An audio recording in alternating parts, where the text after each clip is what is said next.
शिक्षणाच्या स्वर्गाचे जिने उघडले दार, शिक्षणाच्या स्वर्गाचे जिने उघडले दार, तीच सावित्री आज जगाची शिलेदार, तीच सावित्री आज जगाची शिलेदार. स्त्रियांच्या शिक्षणाची खरी कैवारी सावित्री, तुझ्यामुळे शिकते आज प्रत्येक नारी.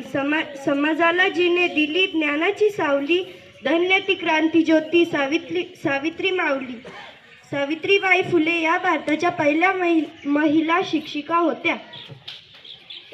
त्यांचा जन्म 3 जानेवारी 1831 रोजी नायगाव, महाराष्ट्र येथे झाला. त्यांनी आपल्या पती ज्योतिराव फुले यांच्यासह स्त्रियांच्या शिक्षणासाठी काम केले. त्या दलित व महिलांसाठी काम करत शिक्षणाच्या माध्यमातून समाजात समानता आणण्याचा त्यांनी प्रयत्न केला. त्यांनी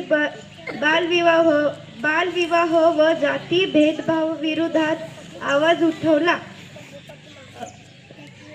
1897 साली प्लेग रुग्णाची सेवा करताना त्यांचे निधन झाले. चूल आणि मूल सोडून हाती धरायला शिकवली पाटी, चूल आणि मूल सोडून हाती धरायला शिकवली पाटी. वंदन त्या माऊलीला जी झिजली आमच्यासाठी, वंदन त्या माऊलीला जी झिजली आमच्यासाठी.